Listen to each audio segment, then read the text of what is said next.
Hello, test, test, 1, 2.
Test, test, 1, 2. This is Paul Beck, test, test.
I can hear you perfectly, Paul.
Okay. Oh, okay.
Hey, Manny. Hi, Janice. How are you? Good, good. Good. I'm looking to see what's in the background. I'm in my bedroom in Vermont. Oh. So I'll How- carry shit showing up. Yeah, I got the wine bottle from Churro Vineyard. There you go. Those are nice. I mean, it's empty. I don't have any wine in there, but my wife put lights in them, so I should actually put it on. Put it on.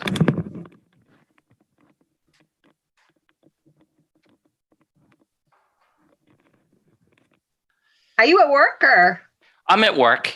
Yeah. Yeah. So it lights up. When everything's dark, it's really cool. Oh, that's Little neat. lights in the bottle. Yeah. Hey, Kathryn. Hey, how are you? I am fine. So, Manny, I have to tell you that Shayla Blair's at my kitchen table right now. Oh, really? Yeah, she says hi. Oh, she was outstanding. Yeah, she's friends with my daughter. Oh, cool. Yeah, so they're all back, and so she's here. They went thrifting today, and now she's eating dinner. Where did she end up going? Was it Emerson? UVM. Oh, UVM. Okay. Yeah. Good she for loves- her. Yeah, she's such a good kid. She is. Yeah. Yeah. We looked out that year. We had 3 new pages, and all 3 we hit home runs with.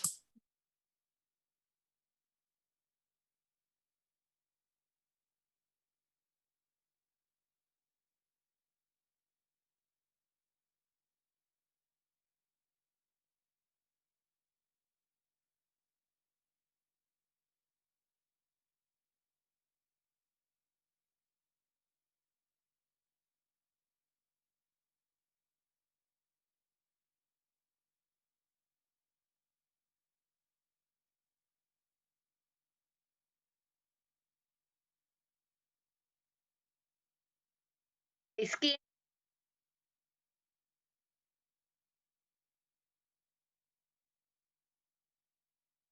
It's connected.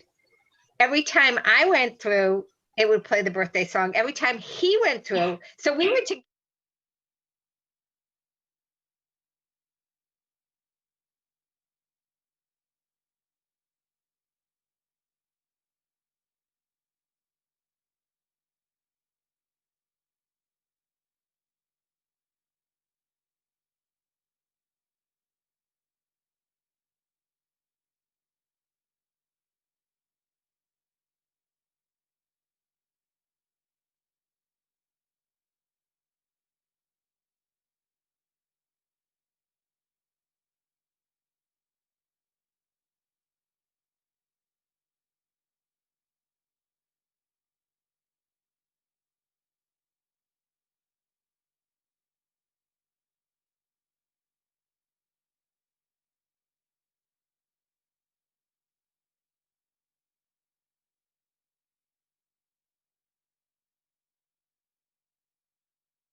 All right.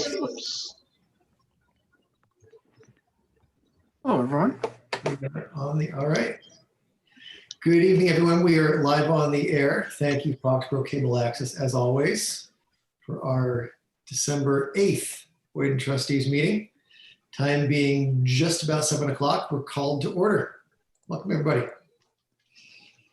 So I'm going to jump ahead on the agenda a little bit and start by welcoming Joyce, our newest trustee. Welcome to the board. Thank you so much. Delighted to have you on board. It was a rather quick and heavily masked ceremony last week. Good to see you. Good to have you part of the board. All right. So why don't we resume the agenda? I just want to start by welcoming you. Go to public input. Manny, is there any public input? No public input. All right. Moving on. Minutes of our November meeting. Any questions, corrections, comments on the minutes from November meeting, number 10? Do we have a motion to approve? Motion to approve. By Christine, second by Kevin. All in favor? I don't think, Joyce, you can vote because you weren't at the meeting on Oh, that. okay. I did read through the notes. Good, good. I wasn't there for that meeting, so I'll abstain from voting. Right? Yes, so Okay. 402. All right. Correspondence. Actually, a question in terms of procedure. Will we have minutes to approve from our brief meeting last week, the joint meeting with the Board of Selectmen? It was an official meeting. Right. There will be minutes. Okay. Yeah. So we'll do that in January. We'll do that in January. Super. All right. On to correspondence, Manny. So we did receive a letter, and I did share it with the board from the estate of a resident in Walpole, and the library was named one of the beneficiaries, and with a amount of money going towards the library. So you have the letters, and I basically scanned everything that was sent to me, and just waiting on the next shoe to drop when it comes to this. So I haven't read it. I have not sent a letter yet because I'm just waiting for that next shoe to drop. So I didn't know if myself and the chair of the board would write a letter as well, or if you just want me to do it, or we can work together and do it together. You want to work together on that? That'd be great. Okay. Wonderful.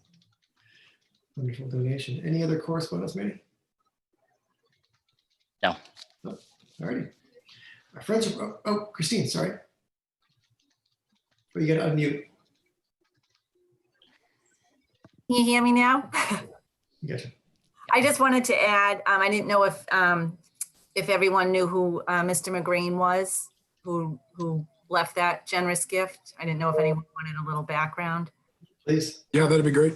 Yeah, he's was a longtime resident here in Foxborough, and his wife was Anne McGreen, who was a longtime guidance counselor at the Ahern School. So both of them were very, active in the community over the years. And I don't know for sure if Mr. McGreen graduated from Foxborough High School, but like he said, he lived here for a very, very long time. And so just wanted to thank, on behalf of the trustees, thank his family for that. That was very, very generous. Thank you. Thanks for sharing that background, Christine. Yeah, thank you, Christine, for that background. Very meaningful. And the it had a restriction for paper books. Did I read that right? I thought that was That's really correct. interesting. Yeah, Yes. I think that's so interesting that we denote that paper books, but Paper books. wonderful. All right. why don't we move on to the Friends report? Janice. There we go. So we don't meet in December, so but we have had some things going on. We have our giving tree, which will end tomorrow. I guess we've got quite a few donations. I was talking to Kathy Lowy today, and she said at noontime there were 13 tags on the tree, and someone must have noted that. And then she went for lunch at 1 o'clock, and they were all gone. So she says, I don't know if someone was just worried that they weren't going to be, taken care of, and they just took them all. But hopefully we'll be bringing back gift cards tomorrow. So She brought them back today, Janice, already. you did? Did Yeah. she really? The person really took 13? She took all 13, and then I have 13 gift cards from that patron. Incredible. That's amazing. But from what I understand, Manny, it's been, we've got we collected a lot of gift cards. Yes. Yes, and I'm really happy that we were able to help out. And this time, it's really important, and I think a lot of people felt that way. Obviously, the support from the community shows that. So that was wonderful. We are going to continue the book collection till the end of the year, and then like in January, we'll contact the schools and with whatever we have. I don't think we collected as many, that many books, but whatever we collect, we collect. And I know somebody donated a whole box of new books, so we have that anyway. So we'll distribute them to the schools and maybe leave some up in the children's department. Our membership drive starts in January. It'll be in the, we'll send that out in the January newsletter. Dave's starting to work on that. We will have our annual meeting in February, and then of course it's going to have to be a Zoom meeting, but so will be it. And then I just want to say that Sue, Bernadette, and I have all gone up and met Jessica. She is a dynamo. And she and the staff up there, especially Casey, have been working on spending the rest of the money from their friend's budget. She was really excited the fact that she had some money that she could spend. And they've been buying stuff for craft to go kits, which I'm sure the parents are just in heaven over that. And she's going to have a pop-up art class. They're doing something, I think, for New Year's, and then she wanted to know if she could use the rest of the money to buy some books that were like real popular books that they might want extra copies of. So she just has jumped right in, and I went to say hi to her, and it was her second day, and we got right into it, and I could see she had like a notebook, and she must have been on page 15 or something, and just notes. So but she's very nice, and obviously is just jumping in, has lots of ideas, and it's just great to see. So that's all I have. Any questions for Janice? All right, thanks, Janice. Welcome. Your professional staff reports.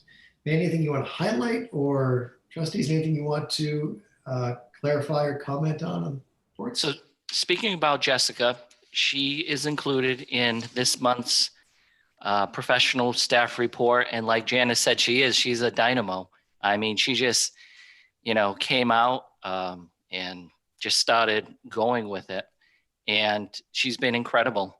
And it shows already with the programs coming and the collection development. She's really happy here. We're happy to have her here. She spoke to her today, and she compliments how wonderful this library is and how large it is and how welcoming, and which is great. And it will continue to be that way. And she's doing great. I really enjoy working with her, and she has, fits like a glove, as they say. I mean, just right in, and feels like she's been here for ages. So it's great having her here. Tim's still answering reference questions, including, I like the one with the UFOs. So, there's still some UFO questions going out there and other unexplained phenomena. There's a lot of that this year, unexplained phenomena. So just turn on the TV and there's a lot. Kathy Belharney, just continuing working hard with the computers, and posting Casey's YouTube videos. So she's doing great. And Suzanne continuing purchasing our DVDs. I recommend Tesla, which I just saw, that's really good. And Jiu-Jitsu is good if you're a Nicolas Cage fan. And CDs, Smashing Pumpkins. I've heard of most of these artists. A couple I have not heard of, but Smashing Pumpkin, Drive-By Truckers, heard of, definitely seen their shows numerous times. And Taylor Swift, which I think there's going to be a lot of new Taylor Swift albums coming out from what I read in the news recently. So, but no, she, business as usual. That was like the new music segment on MTV there, Mary. That was great. Yeah. Well, I actually know these artists this month. Last month, I had no idea who they were. So I felt proud of myself. Manny, the report makes note in Kathy's section about the COVID testing that's taken place for a couple of your staff members, unrelated to activities in the library, but obviously something that we're mindful of. And I know you've got COVID later in the agenda, so I'd just like to get a sense from you at some point, whether it's now or later at that point on the agenda of, if those folks are back, everything seems to be well, if there's any areas or issues of concern or things that we need to be mindful of. I don't have any concern, and staff has not brought any concerns to me. I think we've handled it really well. We have had a couple of predicaments when it comes to COVID. So far, so good. We have that rabbit's foot that's still working. But if there's an issue, I get contacted immediately, and then we just take it from there. Like I said, everything's been going well so far. When it comes to that, I can't say that about some libraries near us because they've had some disasters lately. But no, I take it very serious.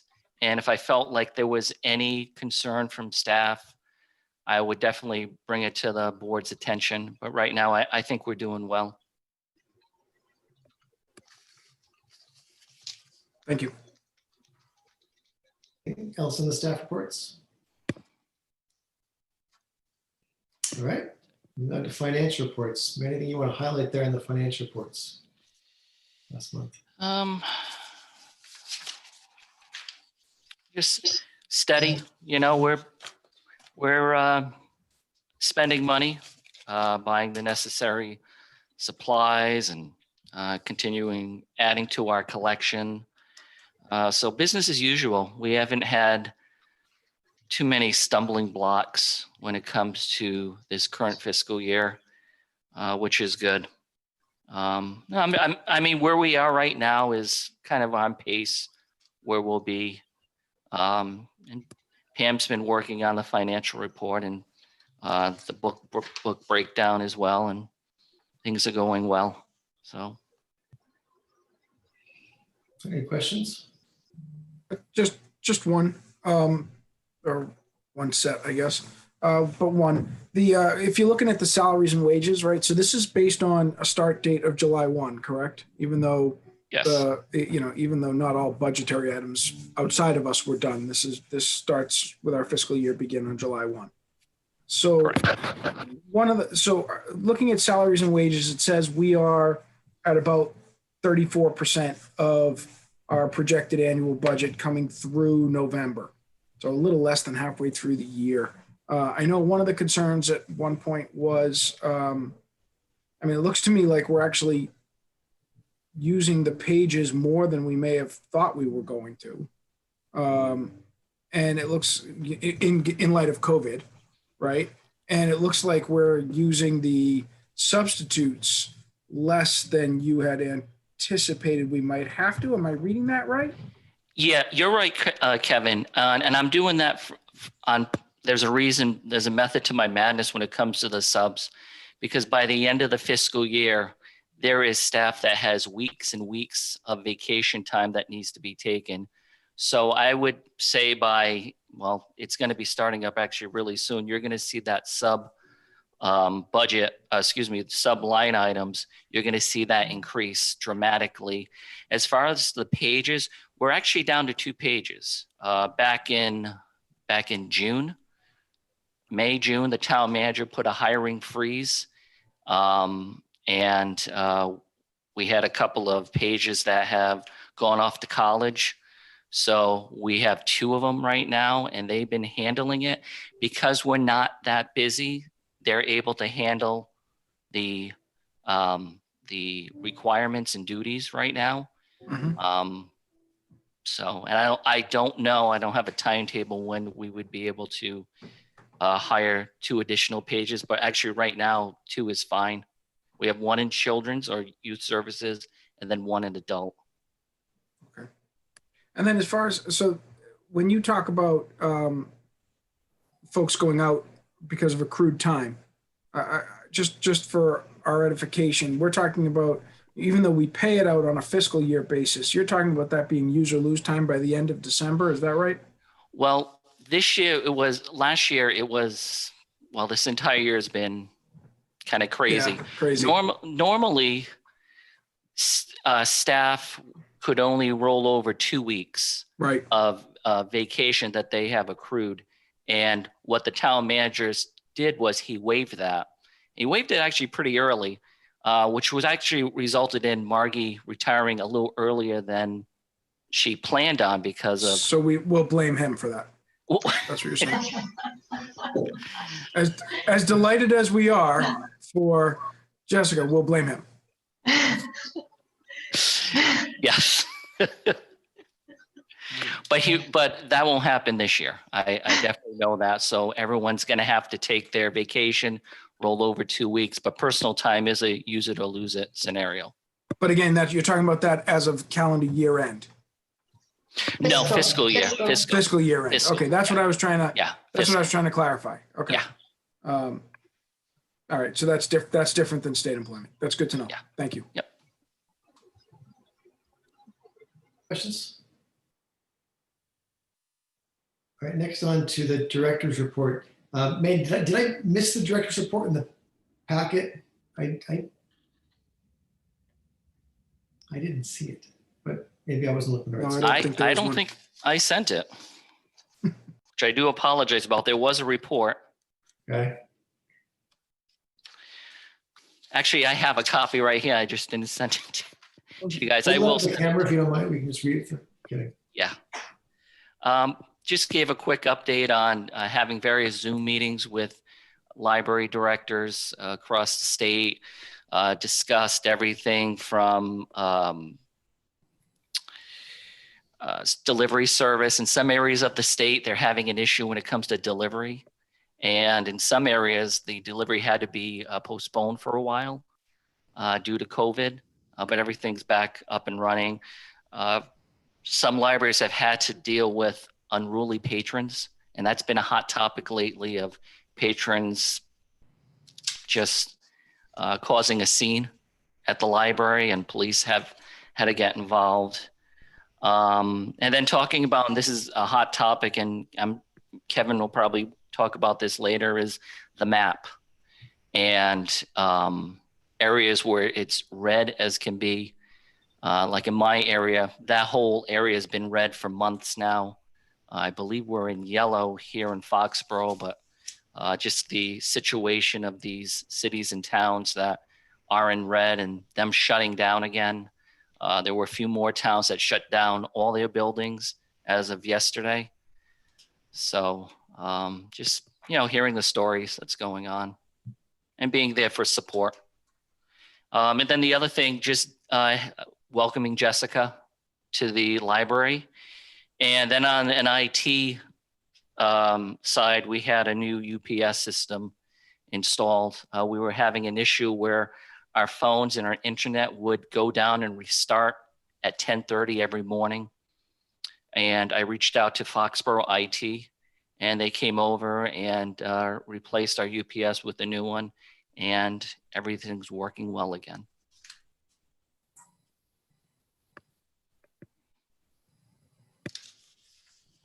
Questions for Manny? All right, move on to liaison reports. I think the one liaison report that, from my perspective, is the selectmen meeting from just about a month ago. Manny gave a great overview of status of the library. I'm not sure if folks were able to watch the meeting, but great status overview of what we've been doing, how we've been handling, or how the library team's been handling COVID, what the year's been like, and fairly straightforward, per usual. Manny did a great job, an enthusiastic job, sharing everything going on, and some nice positive feedback from the trustees of the selectmen, or the board of selectmen, I should say. Manny, anything you want to add, or other folks want to add, or questions? I thought it went well. I did like bringing Jessica and introducing her. I thought that was a nice touch. That's great. Anything else from liaisons? I'm not thinking of. Subcommittees. Trust me, no subcommittee updates given all that's going on. Old business. Coronavirus update, Manny.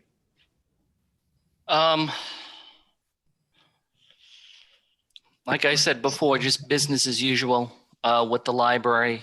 We have our surplus of PPE, and we do have patrons visiting our library every day. It's not busy, but there is not one library that is busy at this time. And I know we can get into the discussion of recent developments with the governor. But like I said before, there's been a concern with municipalities that are in red and been red for a long time, and more libraries that are in red, especially libraries that are like more like cities where they have their hospitals.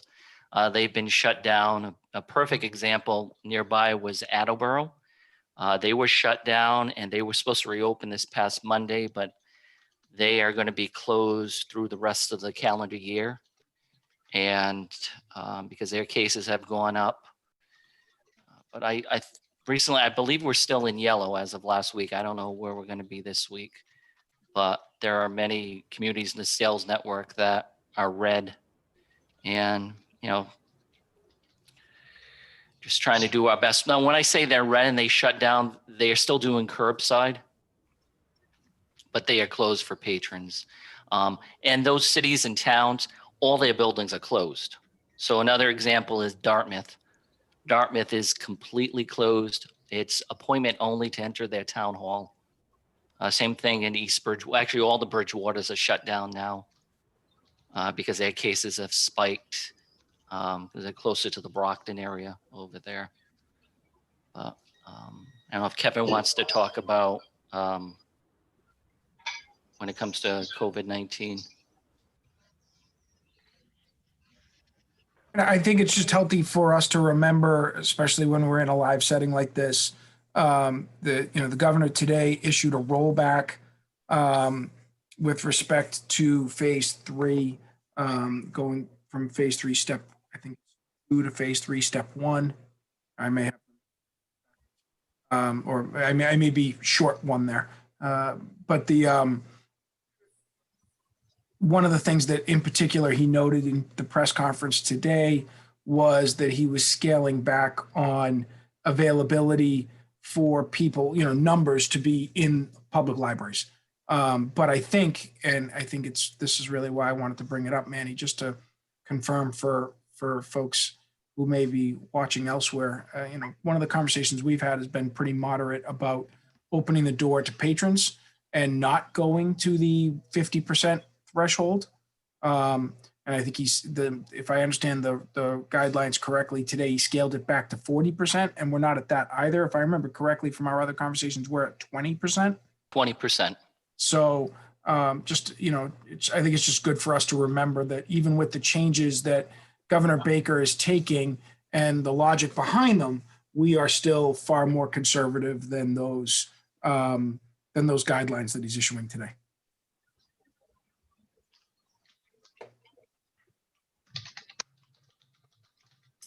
Any other discussion or questions? Again, Manny did a nice job staying ahead of this and pretty conservative, appropriately conservative on it, but worth touching upon. Thanks for giving the live update on that, Kevin.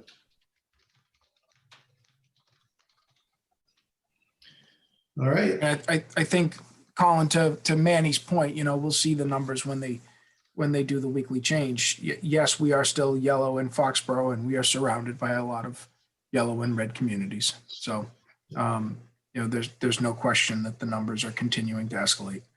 Yeah, and probably will for a couple of weeks. Certainly. Yeah. Okay, on to new business. Again, first item, welcome Joyce to the Board of Trustees. Delighted to have you as part of this group. I realize you haven't met some of the folks. If you want to do some quick intros or hellos or whatever the board would like to do, maybe just go around and introduce yourself, each trustee, and Janice, maybe how long you've been on the board. Any other fun details to help welcome Joyce to the group? Who'd like to start?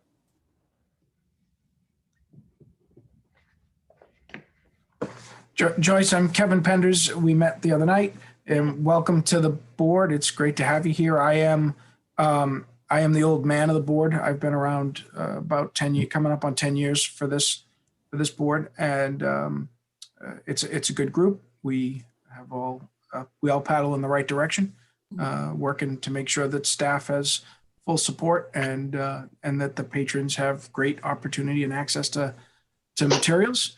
And we are wonderfully blessed by a friends group that manages to find ways to come up with creative programming and opportunities for the community to be engaged. So they make it a lot easier to be in charge of the trust, to be a part of the trustees. So welcome. It's great to have you here.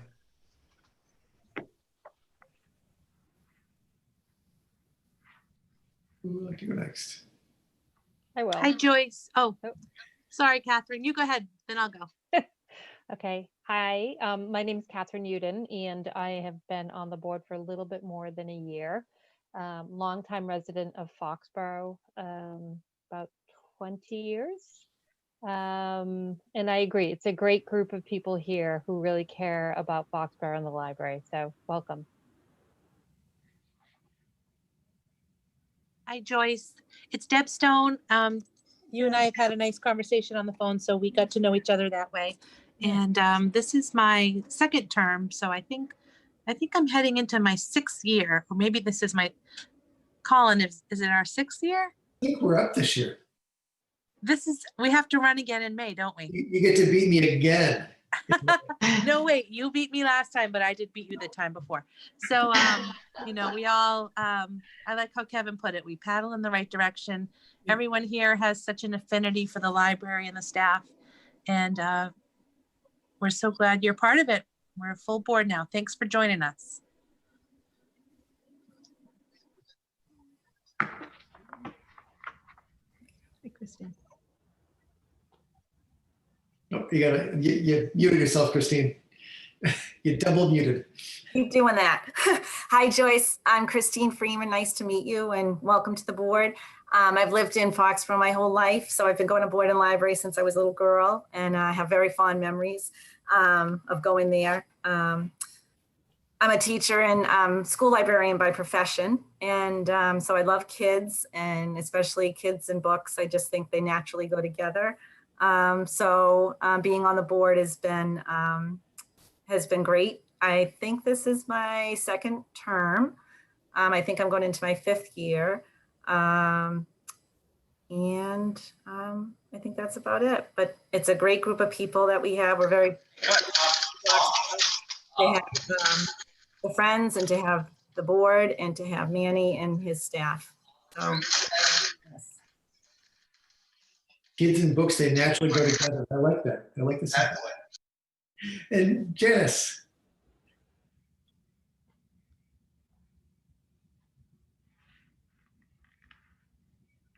Looking for the mute button. There we go. All right. Sorry about that. It must be the glass of wine I had with dinner. No. Hi, Joyce. Joyce and I go way back. Her husband and my husband worked together until my husband retired. So they went way, way back. And growing up in Foxborough, the boys in soccer and stuff. So we've known each other for a long time. But it'll be great to see you now on a different, in a different light. And I've been with the Friends. I don't even know. I think I've 6 years, maybe.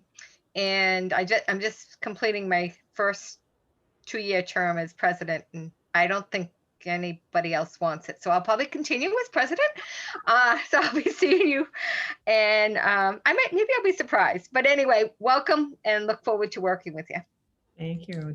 Janice is really one of the main reasons I'm here tonight. Yeah, we had a little conversation. She asked me about it, and I was like, "Oh, you'd be great." So we had a little discussion about all the stuff that went on and the skills that Joyce could bring to the board. And I said it sounds awesome. So here we are. So finally, we have a full quorum of trustees. So we have victims, and I'll expect a list of who's going to be attending our January and February and March and April, May, and June meetings. That's right. I think we did it. Well, we'll come back to that. Joyce, you and I talked at length, so I won't reintroduce myself, but just I'll turn the mic over to you.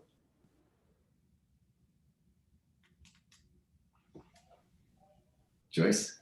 Oh, I'm so sorry. I thought you were. But anyway, I feel very welcome. I am looking forward to being a force of good. And so if there's, because I'm new at this, a new member, if there's things that you feel might be something that I should be considering, I'll be happy to do that. And I'm looking forward to jumping in where I can. Thank you. Awesome. Welcome. A force of good, kids and books and paddling in the right direction. We've got a slogan for 2021.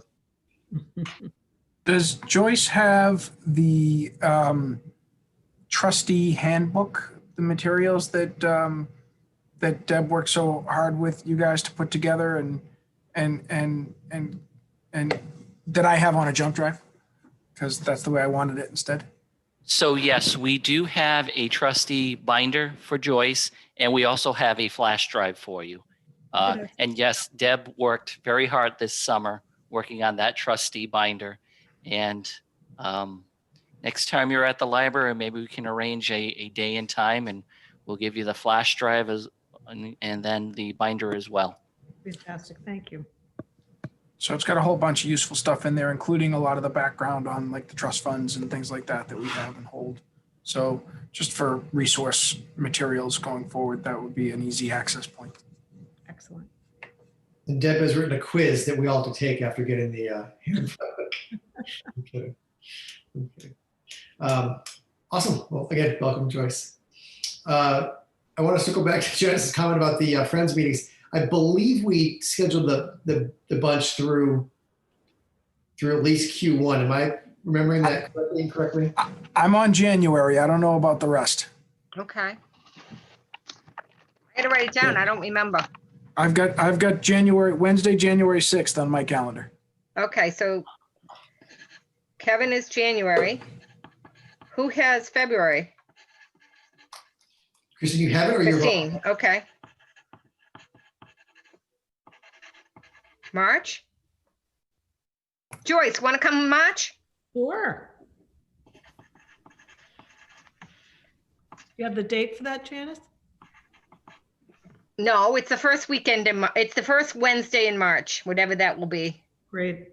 But we will send you the Zoom invite, and Sue, our secretary, sends out a whole packet with the budget and the last month's meetings and all that, minutes and all that stuff. So you'll get that. Excellent. So that's one quarter. You want to finish it and we'll be done? Why not? Sure, I'll take April. No, I actually have April on my calendar. Look at this. Oh, you do? Very organized. It's actually in my calendar. Okay, so Ooh. Kathryn for April. All right, I'll take May. Deb? Deb will take May, and Colin, you want to take June? Sure. All right. We have someone, and obviously if anybody needs to reschedule or swap out, that's fine, but I have something to start with. Thank you. Good sense of accomplishment. We got a year booked. All right. Hopefully by next fall, we won't be Zooming anymore and we'll be able to meet in real time, but We'll be like, I'll see you in person in June when I go down. that would be nice, wouldn't it? Yes. After We'll see. the election again. All right. Next is library hours, Manny, for 26th and 2nd. So normally this time of the year, I do know the trustees as a tradition shows their gratitude to the staff during the holiday season. This year, I was wondering if we could do something a little different just because it's been a different type of year. Instead of what normally is given to the staff around the holidays, was wondering if this year, and you can scratch out January 2nd, but was wondering and getting permission to have Saturday, December the 26th off. This would be a one-time deal. We're still not open on Sundays. So, staff will be here until 5 o'clock Christmas Eve. And then obviously we're closed on Christmas and we'll be closed that Sunday. So just wondering if this year the trustees' appreciation to the staff would be having the Saturday, the 26th off. So just as a question for that, so because you had it written as the 26th and the 2nd, I guess my question is it the same staff that would be on the 26th as would be on the 2nd, or is it half and half? Half and half. So the folks that are already off on the 26th don't get the benefit of the vote if we don't do the 2nd. Isn't that right? Yeah, I mean, if you're thinking of having the 2nd off as well, I'm sure they would be pleased as punch, as they say. No, I mean, I'm going to contradict my sort of longstanding approach here of saying we have an obligation to be open to the public and we have to balance that with the safety of our staff. But the reality is if we're closing on the 26th for half the staff as a gesture of our support to them, and as our gesture of our, good tidings to them in lieu of the bagels or the things that we would normally provide in person, which they're not going to really be, I would just assume that we extended that same courtesy to all the staff. So that, to me, my personal vote would be to vote for closing on the 26th and the 2nd. Christine? Yep, you're muted still. You're gonna unmute Christine. There you go. Sorry, did it again. Just like to echo what Kevin said. I think that's a great idea to show our gratitude and just to wish them well in the holidays. Yeah, Deb, looks like a thumbs up. Joyce, Kathryn. Yeah. Right, do we need to take a vote on this? Yeah. We do. So I would move to adopt a reduction in library hours by closing the library on Saturday, December 26th, and on Saturday, January 2nd, in honor, support, and in a show of good tidings to the staff and wishing them the happiest of holidays, however they choose to celebrate them, in lieu of an in-person tribute. You have a second? Christine, any discussion? All in favor? Aye. All 6. Thank you very much. And Kevin, you just won the Trustee of the Year award. Congratulations. Your year must be coming to a close. Well, thank you so much. Thank you to you and the staff. Thanks. Okay, finally, FY22 budget. Yes. Take it away. And everyone does have a copy of the budget. So it's a little different this year, the format. We're using a software called ClearGov. So it's a little different, the format than normally, but what I'd like to do, and this is Joyce's first meeting, so I would like to go line item per line item when it comes to expenses. But first, I'll give an overview of the whole budget process, just very brief, and I will touch on salaries and wages as well. So Joyce, every fall, the town manager will get all the department heads together and will announce the upcoming fiscal year budget.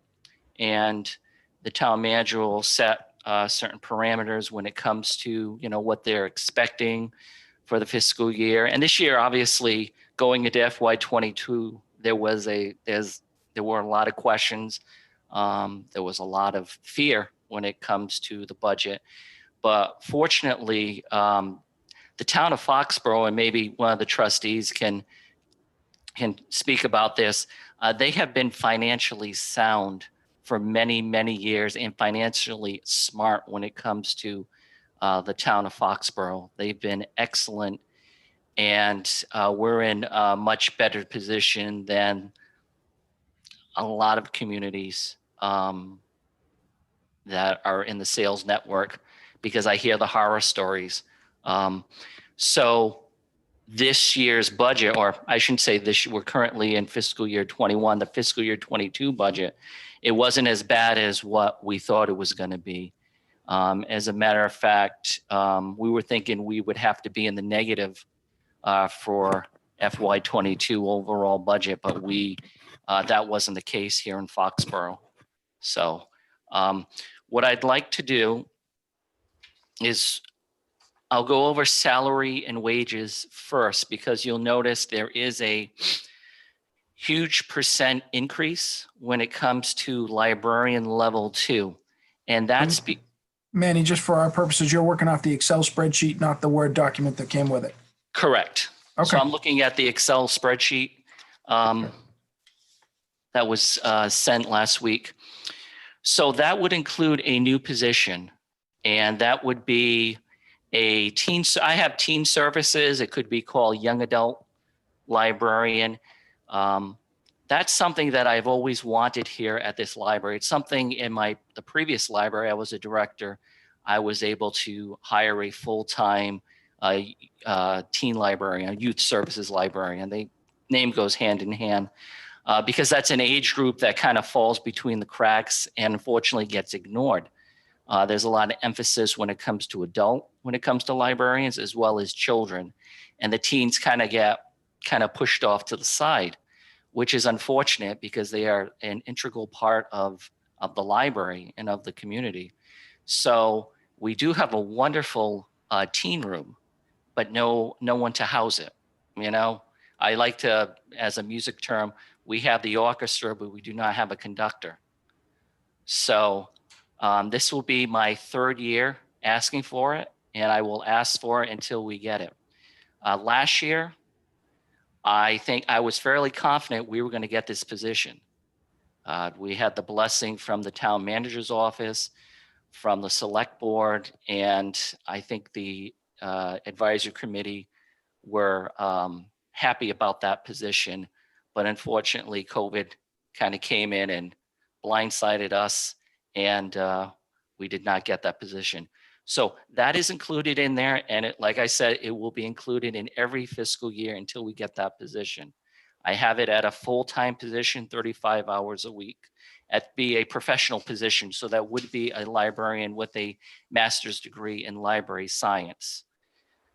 So that's why you see a huge increase in that line item. And then you'll see some decreases when it comes to the professional librarian.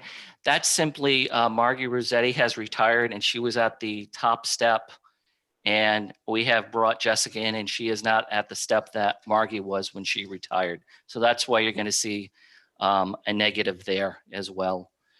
If I may, I'd like to just jump into the operating expenses. And I actually have some questions about the salaries and wages line items. Sure. If you want to do your presentation and then go back to questions, or do you want to take them line by line? Let me go through the whole thing, and Okay. then we can go around the Zoom room and I'll answer any questions.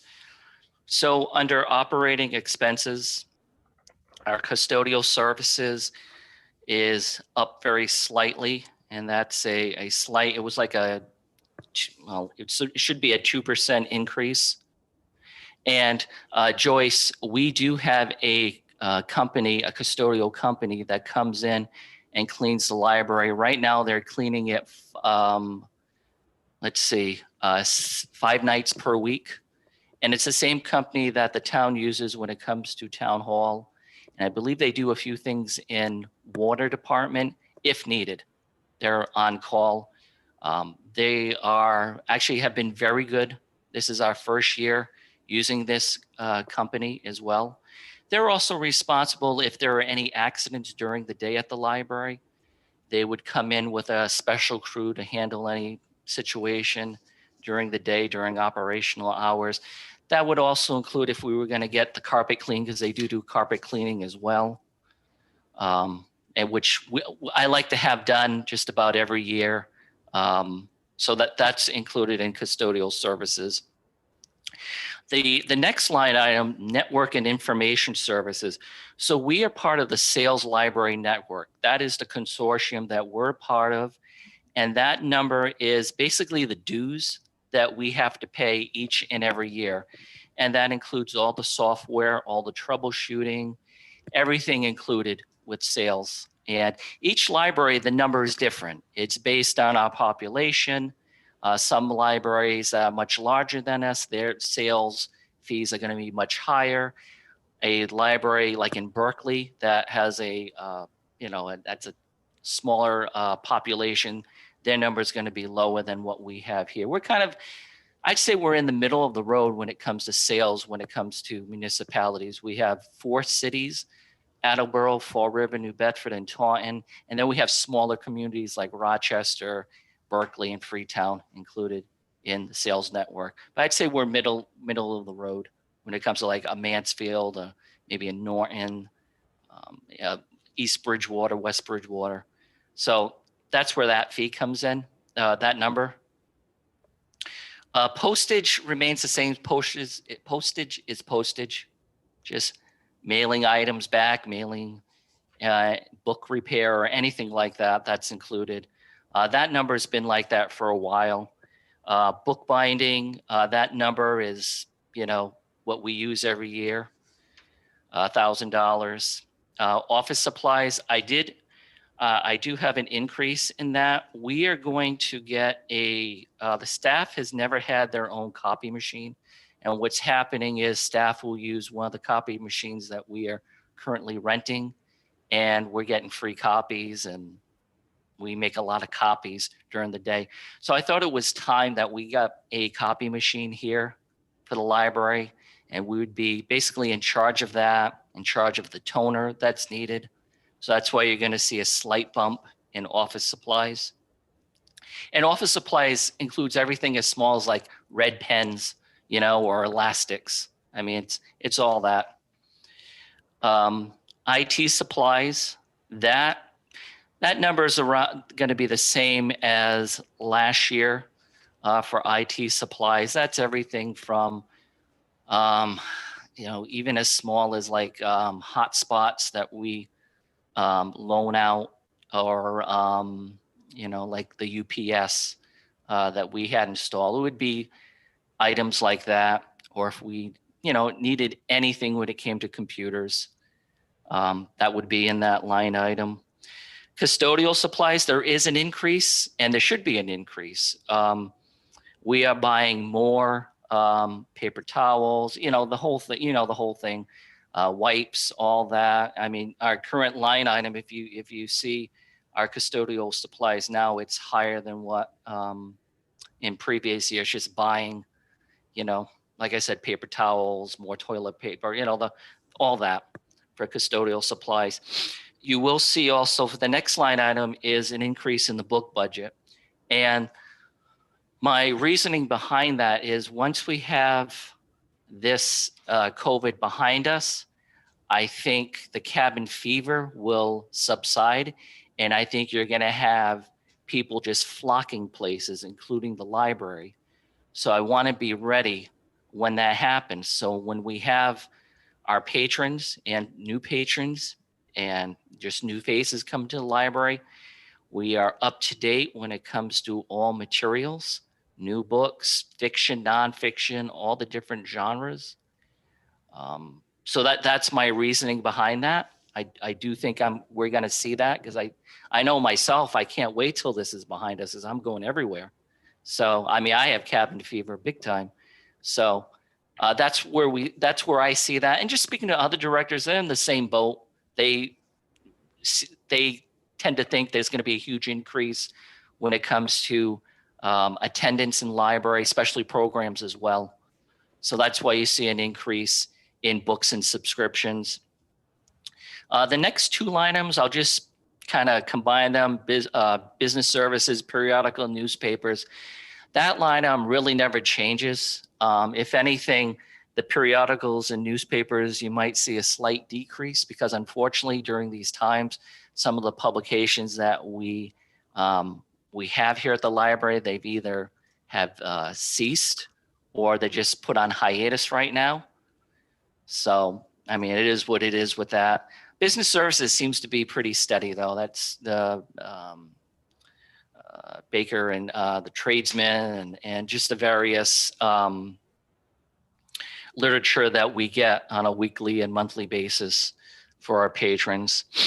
Audiovisual, you will see an increase, and audiovisual would include your DVDs, your Blu-ray, your music CDs, and then also including video games in FY22.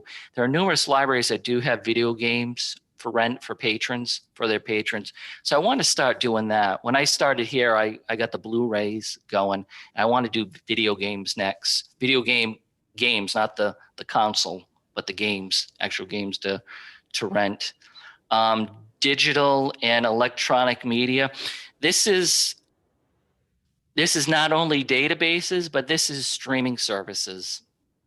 And this last fiscal year, when we were shut down, and I'd like to acknowledge the Friends. I mean, they graciously stepped up to the plate when it came to one of the new streaming services, Canopy, for the library. So thank you for that. And we're going to continue with Canopy. That's why the line items increased. We also have one called Creative Bug as well. And there are other streaming services out there that I'd like to dip our toe in the water and see what we can, because there's more and more. It seems like every director meeting I hear about this new streaming service coming. And so who knows what, on the horizon. So that's where you're going to see an increase in that. Library supplies is library supplies. It's just, everything from a book truck to, you name it, some sort of furniture or a globe or something. That's what it comes to for library supplies. Meetings and conferences. So this is fiscal year 22. So hopefully by July, we're up and running, hopefully, and we can attend conferences again, because right now our conferences are all done virtually. It's not the same going and, speaking with colleagues and just traveling to various libraries and checking out what they have in their library. So that's why I didn't lower that line item, because I do think we're going to be up and running and going to various, I know I will be going to several conferences in the New England area. And I encourage staff, I know Jessica, speaking to her, she has shown interest attending various conferences. So that's where that line item comes in. And of course, it includes travel as well. So, and then capital outlay, that's always the same, $3,000. We do that to upgrade any technology here at the library. We have done that when it came to computers, printers, scanners. So that's where the capital outlay is. So The total at the bottom, we're seeking a 5.9 or a 6% increase in the budget from fiscal year 21. I will say that when I started working on this budget, I was already in the negative due to Margie leaving, and there was a lot of factors with that. So I had to include that teen services position because I'm not going to let that go until we get it. If we, we'll see what happens when we meet with the administration and advisory committee and the select board. So that's the budget in a nutshell, and I will entertain any questions that you have. I'd like to go first. Joyce? I was just curious, when you talked about the video games, is there a particular platform you're thinking of that would be, most serviceable, or because it seems there's so many. So the two that I see common when I search a sales catalog are the PlayStation games, the Xbox games, and then the Nintendo. I don't know if it's a Switch game. I'm not that familiar with. I'd have to ask my son about the different consoles, or one of the teens here. So I've seen those. I've seen Nintendo, PlayStation. I don't know if we would get PS5 games, maybe PS4 games as well, and Xboxes. I know there's a new system of Xbox as well. So it'd be those three. And those, like our other things, would be available through sales also? That's correct. Yeah. So, I know the Seekonk Public Library, I'll put them on the spot. They're one library that does have video games available for patrons to check out, or it'll come through delivery for our patrons here to use. Okay. Thank you. You're welcome. Other questions, folks? Kevin? I mean, I have a few questions, I guess, sort of as a global statement. Looking at the budget and knowing that Town Hall is asking for a level services type budget here, it seems to me like outside of the young adult librarian or the teen services librarian, which I'm 100% supportive of, Manny, as we've discussed in the past, you've got about, if I read it correctly, you've got about $30,000 increased in operating expenses. You've got another $40,000 approximately increased in salaries and wages. And I just think we're going to have a lot of scrutiny on some of these increases. And so I'd like to just walk through some of them to get a better sense of comfortability for where I may be on these recommendations. I think, and if I can just say one thing, I don't want to be in the negative when it comes to this budget, because what's going to happen is that each and every year I have to compile statistics in a financial report. And this library, since I've been here, we have not applied for a waiver. And I think if we get closer, if we start decreasing that budget and getting closer to even a 1% increase, we're going to be in some serious danger when it comes to applying for a waiver. So you're talking about the MAR? Yes. State waivers? Yeah. Yeah. I mean, I guess that was one of my questions to you as well, is in light of how many libraries are currently closed or not providing services or providing services on a more limited basis. I think the MAR is one of the arguments that we've made for why we make the percent increases that we have to make on a year-over-year basis to not jeopardize our accreditation. And that's hugely important, obviously, for us.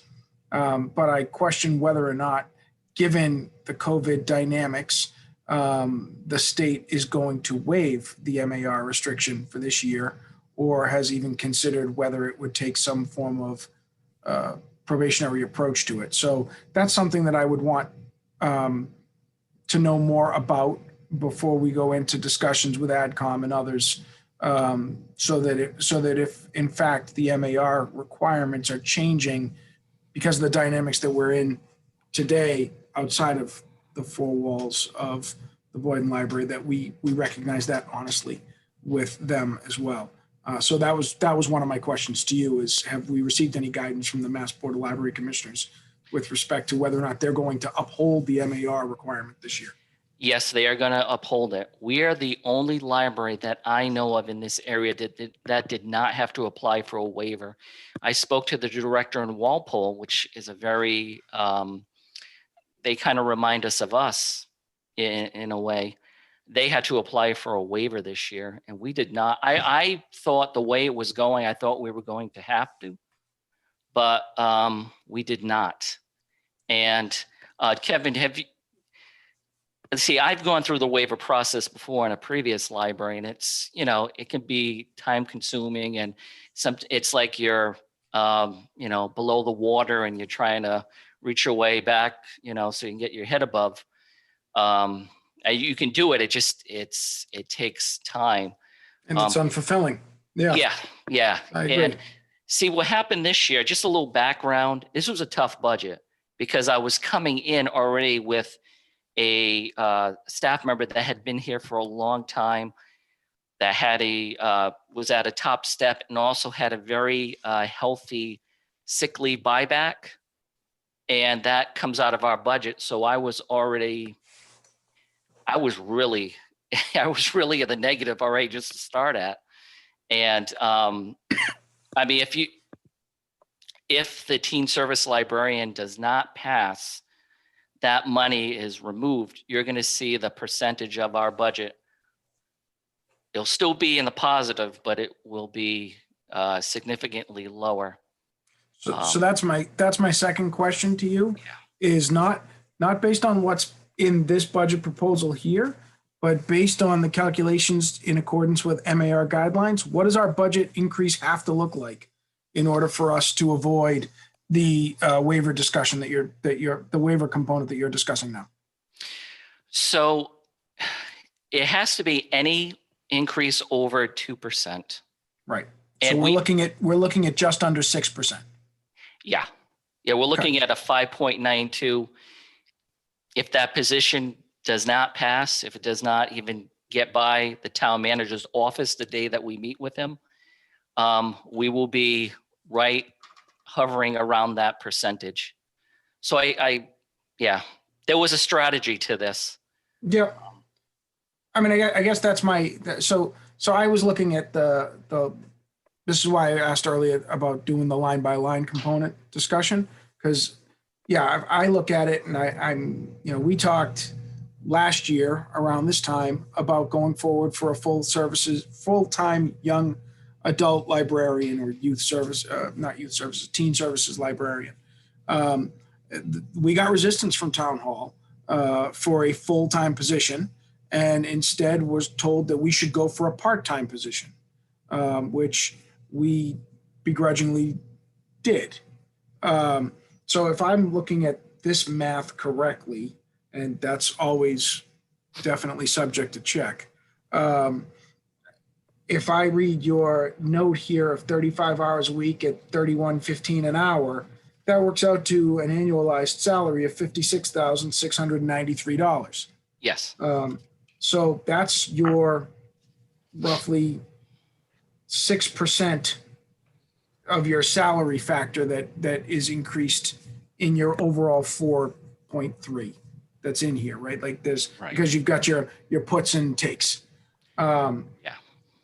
Assuming, given the economic environment in which we find ourselves, that town hall is not interested in more robust service than they were willing to do last year, that would be a part-time position of approximately $28,000, right? Yes.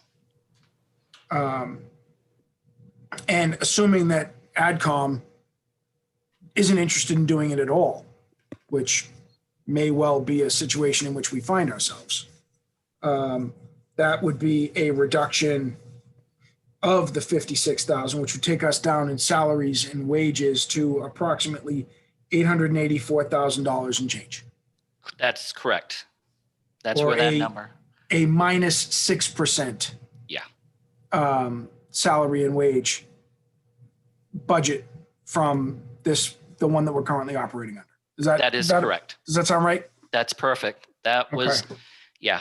And I know this is the position, this is a bottom of the ninth, 2 outs, 3 and 2 count here type of, but I really stand behind this position. I do too. I know it's going to be, it's tough. Yeah. But I want to be really clear. I do too. And I was supportive of it last year. I was supportive of it the year before, and I will be supportive of it until you have it. My concern is that you've offset it in the operating expenses on the premise that you don't get it, so that you still get to 2%. Correct. And I'm looking at some of the numbers in the operating expenses, and I'm questioning how we're going to justify those. Yeah. So just as an example, you have a $10,000 increase in books and subscriptions and an increase in the book budget. Yes. We've just been bequested a $50,000 bequest for the expenditure of books. So I don't know how I'm going to reconcile that 10 grand increase when I have to go to AdCom. The 50,000 we don't have to spend in one fiscal year. No, we don't. But I can spend 10 of it if that's what we deem is important for fiscal year 22. So I think for us as trustees, one of the challenges that we have is to figure out what is in I think I understand exactly what you're doing, and I understand why you're doing it. And I applaud you for the creativity in doing it. I truly do. Yeah. But when we go in front of AdCom, which thing do we really want? And if we really want the young adult librarian, I would personally rather that we made our operating expenses reflective of what we think we're actually going to spend. And we say to them that that's what we've done. And we say to them, if we had done something different, we would be in here with a 6% increase. Instead, we would take and I haven't done the calculations like I just did for the salaries and wages. But instead, if I look at some of the line items that are in here, like let's see, like office supplies. I'm not going to nickel and dime you over $2,000 worth of office supplies, Manny, but I don't know what we've, in 2020, fiscal year 20, we've spent $6,500. Why do we need $10,000? Because we're still in fiscal 20, right? But we're not open as much. Right. So I guess one of the questions that we need to be ready to answer when we go into AdCom is how much do you project we're going to be giving back to the general fund this year? So in answer to that question for that line item, that would include the new copy machine that we would have for staff. So that's why you're going to see a slight bump. Obviously, we'd go with the state contract with that, but that's where you would see that's where the bump comes. But if they ask me, I'd rather give up the copy machine and get the young adults librarian. Oh, absolutely. Yeah. Right. I mean, that's, these are the things we could be asking for, but I'd rather not have the $10,000 in books. And says the guy on the library board, I'd rather not have 10 grand in books. Sure. There's my campaign re-election slogan. I'd rather not have the $2,000 in office supplies. I'd rather, the custodial supplies, I think, is an easy pitch in the year of COVID as to why we're doubling that. But audio visual, or, is this the year for us to increase the digital and electronic media $5 grand? What are those things as we look at this? And I also want to be really clear about this too. You're never going to hear me tell you that you should cut the meetings and conference budget, because I think I think professional development is something that we have, as a body, have not done a great job of promoting historically. And I think we owe it to every one of you in the library to be better about that. But the $3 grand for other library supplies, things that when you see a 42% increase in a line item, AdCom's going to drill down into that. Yeah. Even though it's $3 grand, they're going to drill. And so when we get to the end of that and we're looking at it and we're like, okay, so the fiscal year budgeted was 260,000 and the FY22 request is 289,000. We're looking for a $29,000 increase. in operating expenses. Well, the $29,000 increase in operating expenses pays for your half-time youth library, teen librarian. So Yeah. unless I'm missing some of the math there, for me, that presents a real challenge for us in passing the red face test when we go in to talk to the AdCom. Yeah, like I said before, this was I was already underground when I got this budget because of our personnel. Yep. So I knew I had to dig my way out, and I knew I have an obligation to get that position. So I knew as soon as I put that number in, we did skyrocket. And of course there were thoughts going, oh my goodness, they're gonna lock the door on me. They're not gonna let me even meet with them when they see that. They're gonna wonder what's going on here at this library. If I had not included that, it'd be a different story. But if you include that and we get rid of some of this other stuff, I'm over 2%, so I can make my justification about the MAR. And what's the thing I'm asking for? The singular thing I'm asking for that's different is the thing I told you last year I was going to come in here and ask for again. Yeah. That's so. I'm making a case, and that's just because this is how I read it. And as somebody who has done fiscal year budgets for the Commonwealth, this is not a budget I would walk in and defend. Not because it's not right, and not because I don't understand it, and not because I don't think you're doing what you should be doing, right? But because when AdCom starts talking to me about those operating expense line items, I'm not going to be able to. I'd rather walk in and go, I have an obligation to get to this number, according to the Massachusetts Board of Library Commissioners, which is the conversation I have had with AdComs over the last 10 years, right? I have an obligation to show a certain percent increase. And by showing that percent increase, I stay accredited, because if I don't become accredited, all kinds of horrible things happen for the library. That's the message we have sent to AdComs over the years. And if that's the message I send, and the only thing I have in there to get me to that 2% increase is my young adult librarian, then damn it, they better give it to me. Yeah. Yeah. I mean, I expected this evening. I knew. I mean, if there were no questions about it, then I would be questioning the board. I'd be like, what? But, Kevin, and I'm sure you all know where I'm coming from when it comes to this budget, and where my intent is. And do I think I'm going to get what I asked for? Absolutely not. But I have to try, it's. But what I don't want you to end up with is all the increases in operating. Yeah. And lose the prize. Right. And that is the prize. That is the prize. So that's Colin. Sorry, I monopolized that, but No, I that's think exactly my. A lot of heads nodding, including my own, as Kevin talked through all those points, Manny. Personally, I would second everything he just said in terms of, focusing on what we really want to get. Second his points in terms of digging into the OpEx there to really kind of tighten those down. And even if you need to, I know we're going to try to get that 2%. So it may not require some digging and hard decisions, but if that's what it takes to shift around and say, you're just going through my OpEx, here are the things that are most important. Here's the thing I'm actually taking out. Not only am I increasing it, I'm decreasing it from previous years. I would also, when you look at your FY22, look at your 19 and 20, because 21 is going to be a little different, right? You got to look back a couple of years on your trends to say, okay, what's really necessary? What are we cutting against year over year? When you look at your budget, 19 versus 22 and 20 versus 22. I did the math quickly. I think it's like I think 19 to 22 is like a 16% increase, and 20 to 22 is like an 18%. So it's a pretty hefty jump. Yeah.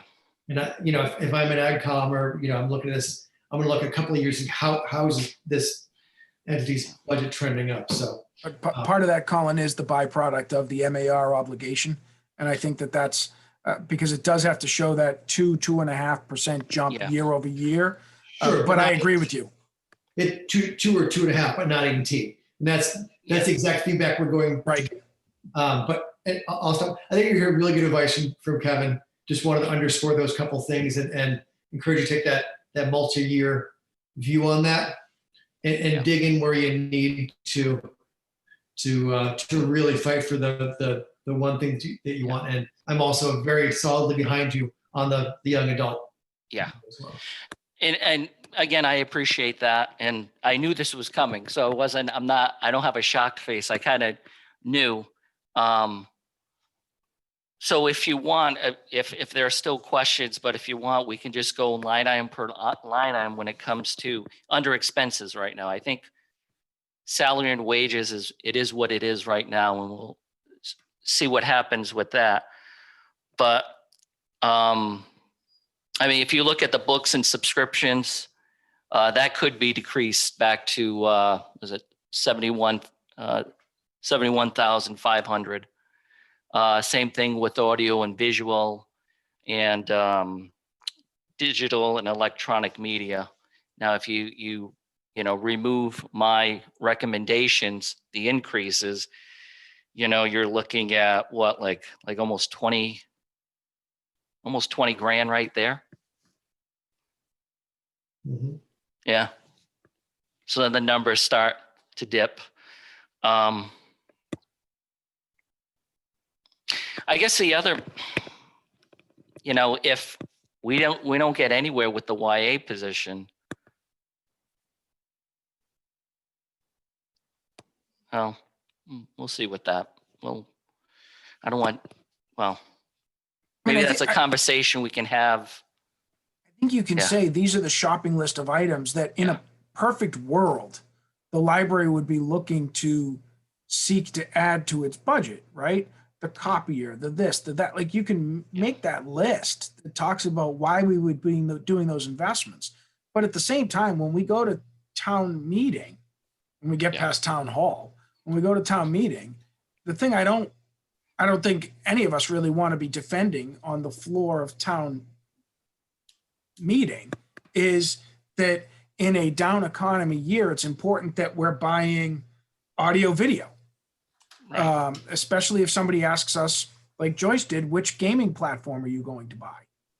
That's not going to resonate for most of the people that are voting at town meeting. But they can understand a young adult librarian if we can make them do that.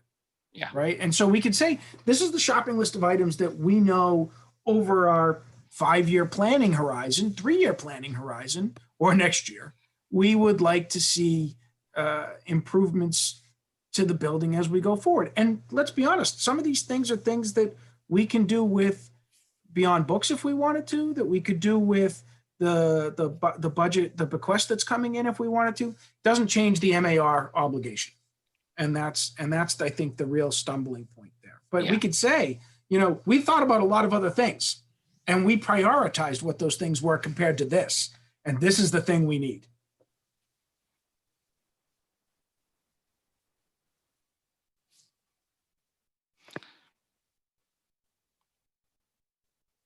So how do you want to work this right now? Do you want to just go through each line item of the operating expenses and see where we can make the necessary cuts?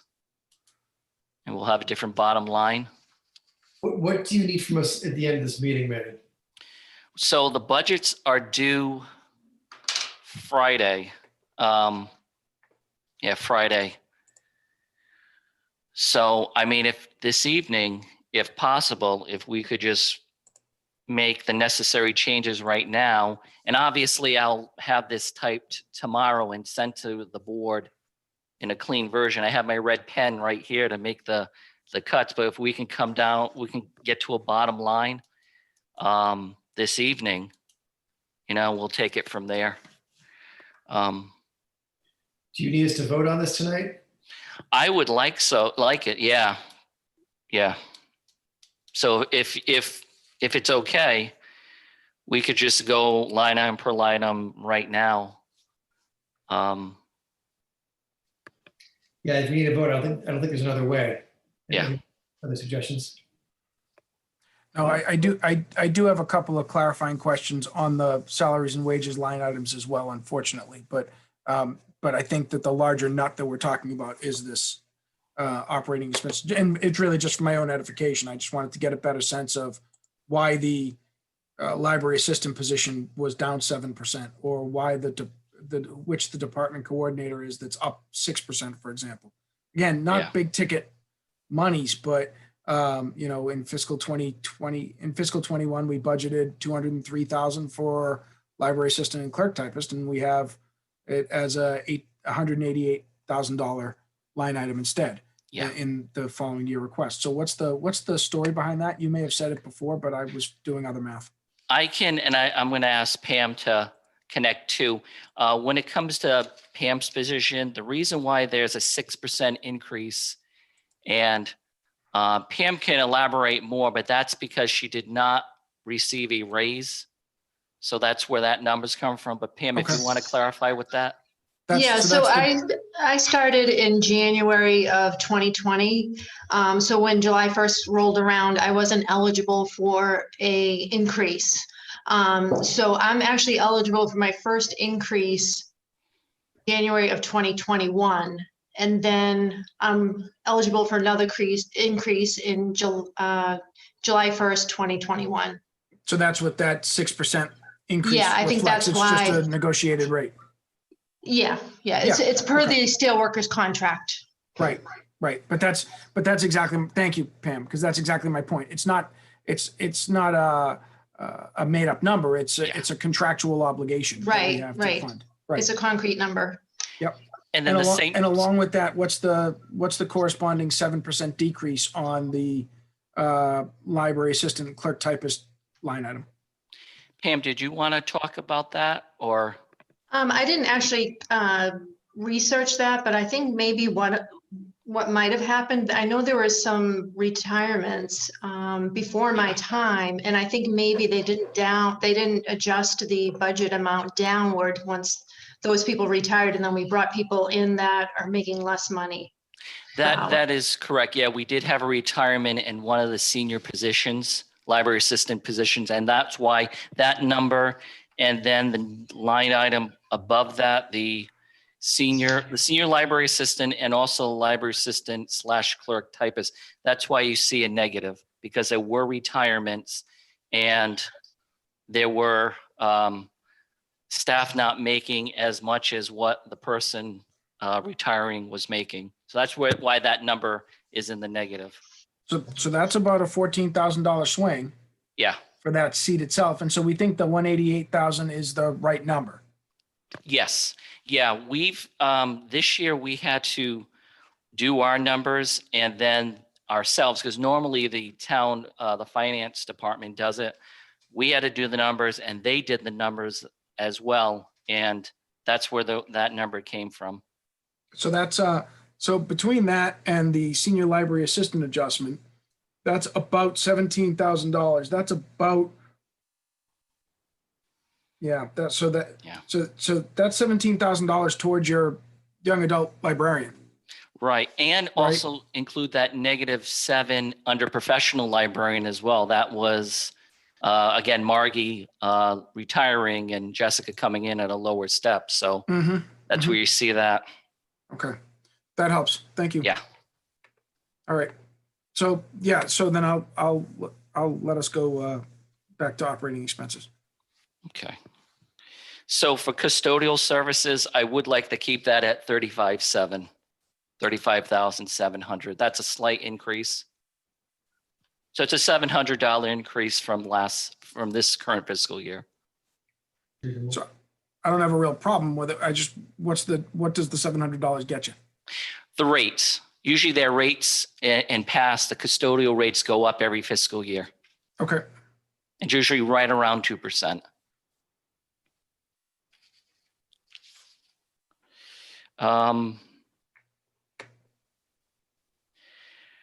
Next line item is 42,000. It's network and information services. That's, again, just a slight increase of what, $500-600 from the current fiscal year. That's, it's by sales. Yeah, and that number never goes really high anyway. So that's what it is. Okay. Postage and binding remain the same, 300,000.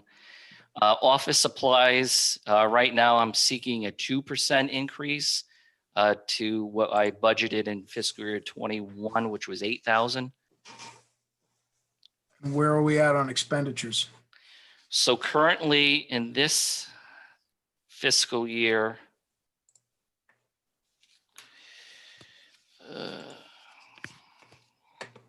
I just closed it. Sorry. yeah, let me grab it here.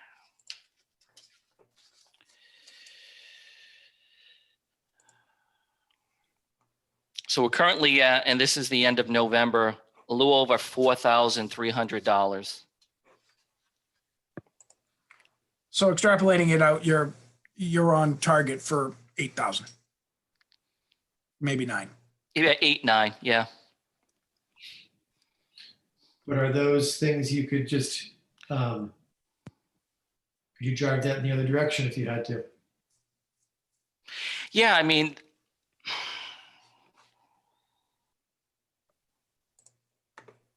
I'm I not could, saying you need to, I'm for just this- a challenge in terms of, because we would have bought things, can we push things off, not buy, because you want to put those dollars elsewhere? yeah, I mean, if we're looking at the grand prize that we're looking at, then yeah, we can bring that back down to 8,000. I wouldn't go above 8,000 on that. And again, my challenge is, can you even drive that in the other direction downward below 8,000 if you had to? I'm not saying you have to, but if you had to. See, in fiscal year 19, we spent a little over $9,600 in that line item. Mhm. So, 65 the following year. yeah. So if I could just keep it at, because we're on pace to probably about 8,000. Okay, yeah, I wouldn't go above 8 though. IT supplies remain the same. You do see an increase in custodial supplies. I think there's a really good argument with that, with everything going on. But hang on, could I dig in that? Because this is the budget that starts in July, correct? Yeah. And in July, the general assumption I heard you say earlier is things will be open. People will be back in the library. We won't have more books for that.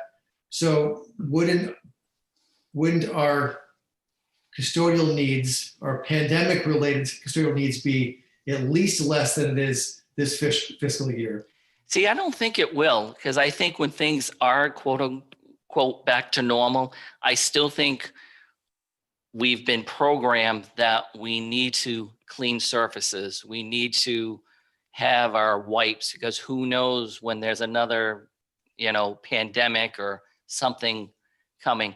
So I do think when we open our doors and we're business as usual, I do think our patrons will also expect that the service that we're doing when it comes to cleaning supplies, because I think I don't think that's ever going to end. I think that's going to be the norm from now on, because we're cleaning surfaces. We have a little chart that we do every day when it comes to cleaning. So I think that's going to continue. I think so. I don't know. That's what I think. I could say, I think it's going to continue for a while. I think our new norm, at least for the next year, it's going to be excessive cleaning. And then I think, once the vaccines happen and the general public gets them, that doesn't mean that everyone's getting them, because there's a lot of vaccine hesitancy out there.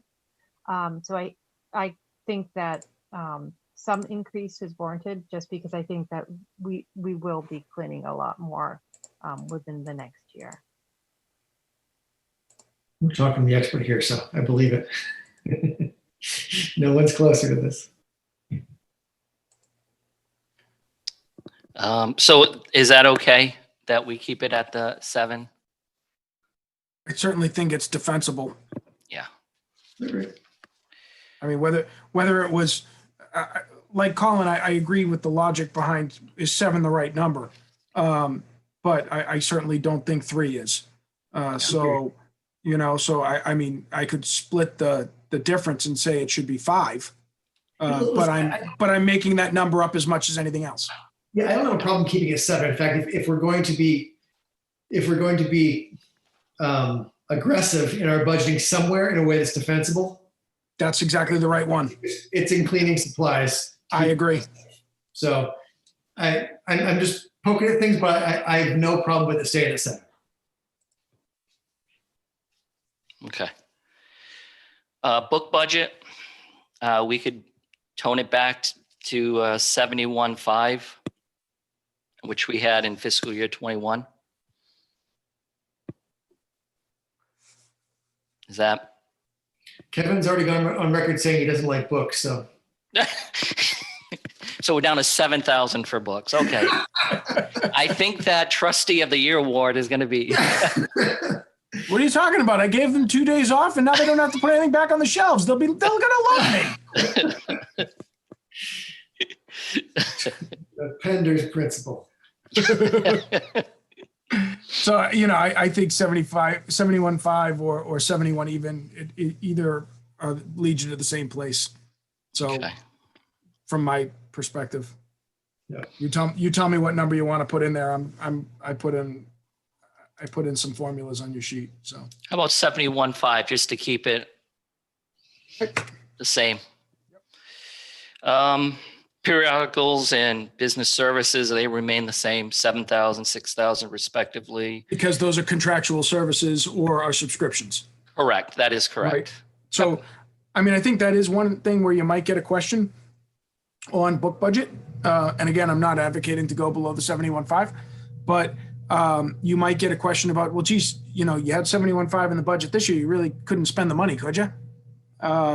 So, you know, are we going to spend the money this year? That's the poke, because, you know, we didn't in 20, or we're in fiscal 20. So what happened was right near Fiscal the 21, end of the sorry. fiscal year, there was a freeze when it came to expenditures. Right. And that's why the number was at 60. If that wasn't on there, I guarantee we would be close to that 71.5. So that's And that's what I would say too, is it's back to Colin's earlier point. When looking at some of these reductions, look at the 19 as well. And here it's 73,000. So we have the opportunity to support that through other means as needed. But to me, it seems like 70, 71, 71.5, whatever that number is the right number. Yeah. So then when it comes to audio, visual, and digital electronic media, we can just bring it back to 29,000 in audio visual and 34,000 when it comes to digital / electronic media. Manny, how are you trending on digital for this fiscal year? Actually, our numbers have been really high. Even at the end of last fiscal year, when everything was shut down. And is it higher based on usage, based on patron behavior, or is it based on additional services, or a mix of both? I imagine. I would say both. I would say both. I think with the additional services like Canopy and Creative Bug, and if you've gone on to Hoopla lately, they've really increased their collection. Same thing with Canopy. Canopy, when it first came out, was more of an art house type streaming service, but they have gone mainstream. We also have Canopy Kids, which is part of that as well. So I have seen an increase. I've seen the numbers go up when it comes to the use of our various platforms here. But I mean, I'm fine keeping it at 29 and 34. I'm going to ask the question just for discussion, Manny. Are there any services that you would discontinue? No. I think everything, Freegal, all those services, they're getting their use. Yeah.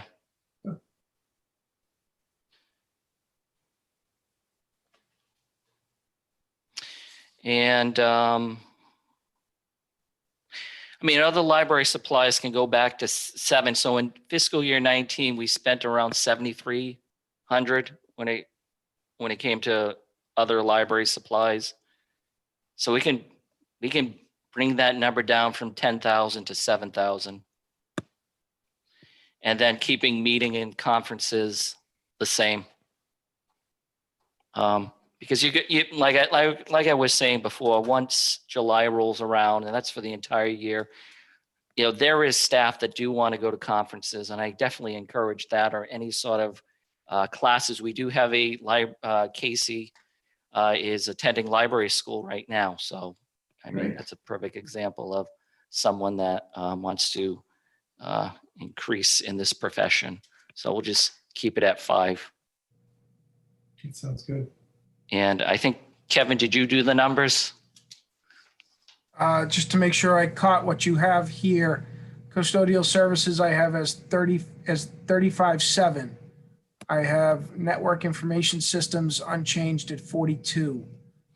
Postage at 300, bookbinding at 1,000, office supplies at 8,000, IT supplies at 11, custodial supplies at 7,000, books and subscriptions at 71.5, periodicals and newspapers at 7, business services at 6, audio visual at 29, digital and electronic media at 34,000, other library supplies at 7,000, meetings and conferences at 5,000, for a total of $264,500.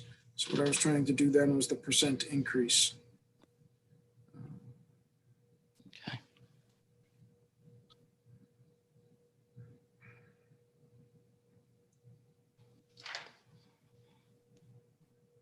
So I think it's, if I've got this math correctly, I think it's approximately a 1% increase.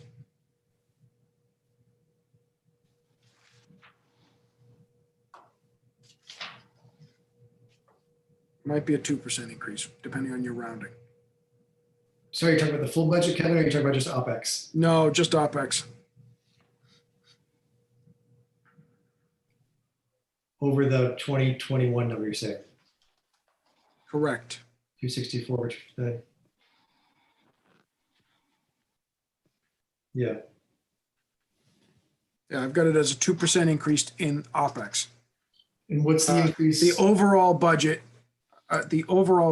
goes from whatever the number was that was initially proposed. So, because I've wiped out the math now to put in my formulas. So the new number with the unrevised salaries and wages and the revised OpEx and the unrevised capital outlay combined is $1,208,836.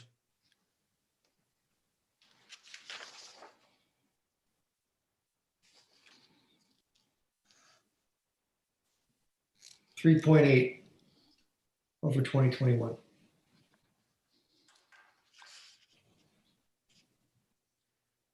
Why I keep typing this incorrectly. So a 3.8 budget percent increase Yep. as opposed to the 5.9. Yep. And it's all tied to one thing. Yep. Essentially, yeah.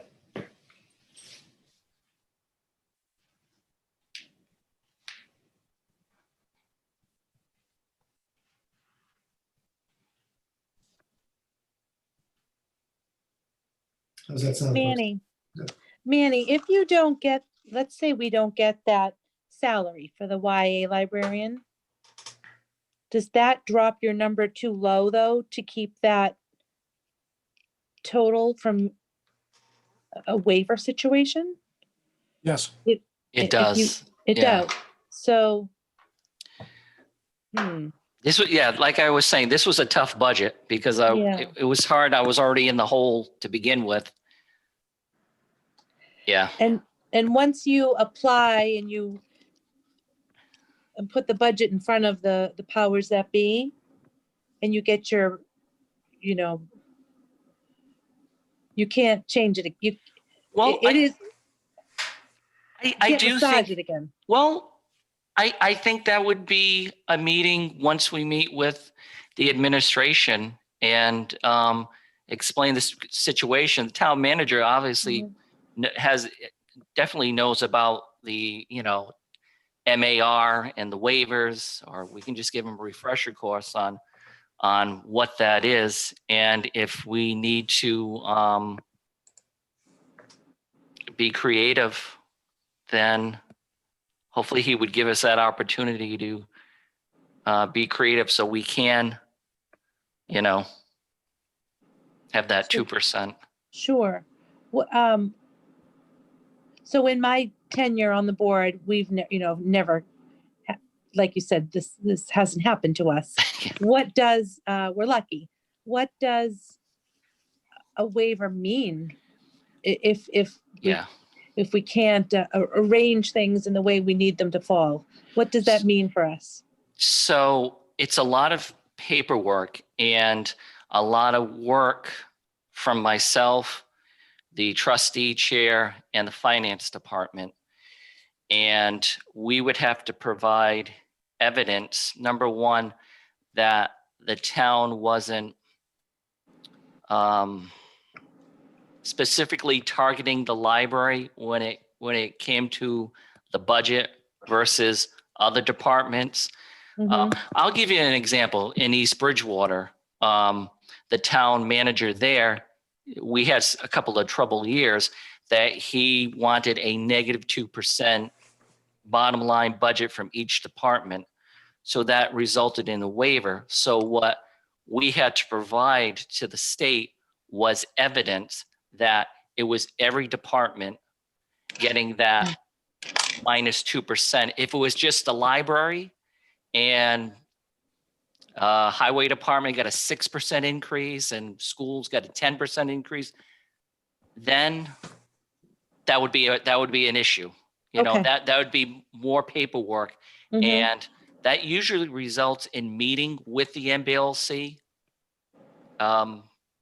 explaining why that happens. And actually the town manager would have to attend finance. It's a big thing. Okay. Because their goal is to make sure libraries are treated fair. Does it affect the state aid that you receive? Yes, it does. So we wouldn't get the 100%. We would get, I think we got 80% of what we would normally get of state aid. Yeah. And after a while, if you're applying for waivers, and they've really buckled down on this, so they're given 5 years. After 5 years, you're going to be decertified. Okay. And then that's a whole thing you don't even want to think about. Right. Okay. All right. Manny, thanks for the explanation. Manny, I do have another question for you as I'm looking at your OpEx here. Don't we add in utilities and other costs that are now being borne by the town into the budget that we provide for MAR purposes? Yes. So that's not factored into this, is it? That is correct. That'll come from George Samia probably next fall, and he'll have the numbers when it comes to utilities. Yes. So just to clarify, the numbers we're giving the Mass Board of Library Commissioners for our MAR purposes are going to have an inflator over and above what we have in here. That is correct. Right? So, so there is, there are two different schools or two different camps that we're preaching to, right? Yeah. Because obviously the town knows that those numbers don't exist for our budgetary purposes, but we add them in for the MAR calculation purposes, and that's not reflected here. So we're talking about a 3.8% increase in the budget that we control, but there is another amount of money that's going to go in on top of that 3% increase, 3.8% increase. So to Deb's point, in the event that town hall said no to the YA position, as reasoned and well argued as we may make it, we are still going to have something. Yes, you're lean on your asking items from here on out as a result of that. If these changes are the budget that we vote on. Yeah. But for MAR purposes, there is going to be an added calculator that goes in separate from this. That is correct. That will inflate that percent change. Yes. Okay. So if we don't get that position, we'll just keep the lights on 24/7. So Right. But does that, for folks catching up to that, does that make sense?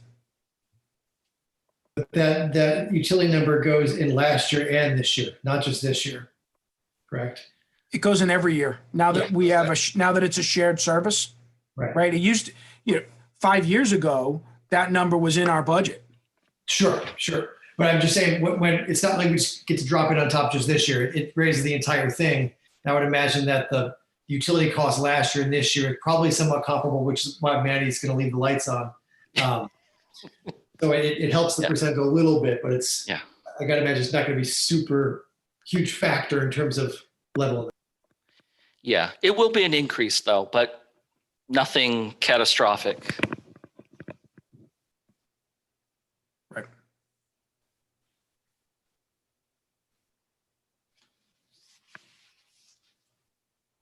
Any other questions? I feel like we're in the right spot here.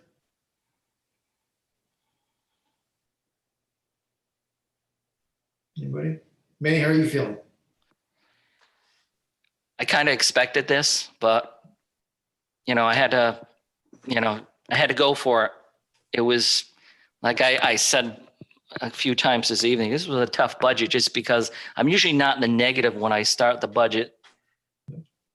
And this time I was. Do you feel like it's in the right spot in terms of moving forward? Yeah, I mean, my eye is on the prize, which would be that young adult position. And I do think it's going to be extremely difficult to get that position for FY22. But we need to try each and every year until we get that position. But no, I feel fine with it, Colin. I really do. It's Joyce?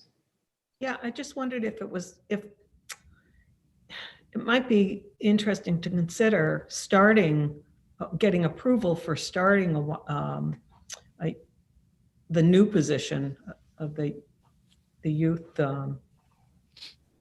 administrator position later, like going for part of the year, not the whole year is the salary, letting them start later if that's part of a problem, hiring for a later start date.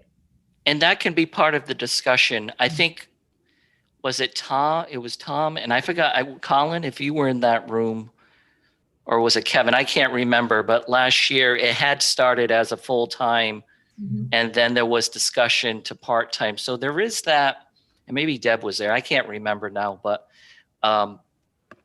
there's always ways of there's negotiations to,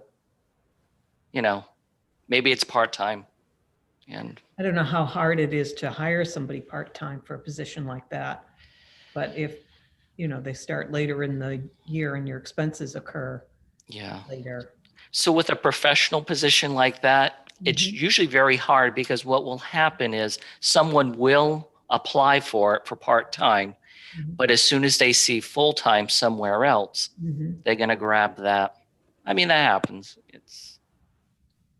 So just for math purposes, if that position were to be funded as a half-time position instead of the full-time position that we're budgeting it would lower total salaries and wages to $911,553.50 and would lower our total library proposal to $1,179,053.50, or approximately a 1.25% increase instead of the 3.81% increase. So that would put us in trouble with the MAR. Yeah. But it is still an increase. So that's what a halftime position would do by equivalency. Without tipping my hand too much, there are other ways too that we can make sure that MAR is at 2%. I'll just leave it at that. I think it's a likely scenario they come back with part-time only on this. Can you prepare for that? But maybe that's an opportunity for us because of the MAR obligations to request it for a 3/4 time position instead of a half-time Yeah. position. Yeah. That is what they approved it, Manny. It was me with you at the at the AdCom, I think it was. Yeah. And they did approve a halftime position, or they, recommended it. Yeah. It was halftime. Other questions for Manny? What's the timeline from here on out? Can you remind me? So it's Sure. the budget is due Friday on your end. Yeah. And So then where does it go? Okay. So I do have a calendar here. So budgets are due on the 11th, and it looks like between December 18th and January 7th there will be a time where we will meet with the administration. So it looks like by the 8th of January, they're going to recommend their budget and distribute it to the select board. Okay. So, which I think was last year. I think it was I think it was January 2nd, actually, this year. Earlier this year, we met with the town manager and the finance director. So we're usually not one of the first ones. We're usually near the end. Okay. And I don't know if this year they'll do it via Zoom or what. Maybe they'll do it that way. Okay. Are we at a place where we want to take a vote? I would move to accept the budget as amended. And I Kevin, second that number is 1,208,836. That's the number I have, Manny, yes. Okay. All right. So moved by Mr. Penders, seconded by Ms. Uden. All in discussion? No discussion? All in favor? 600. All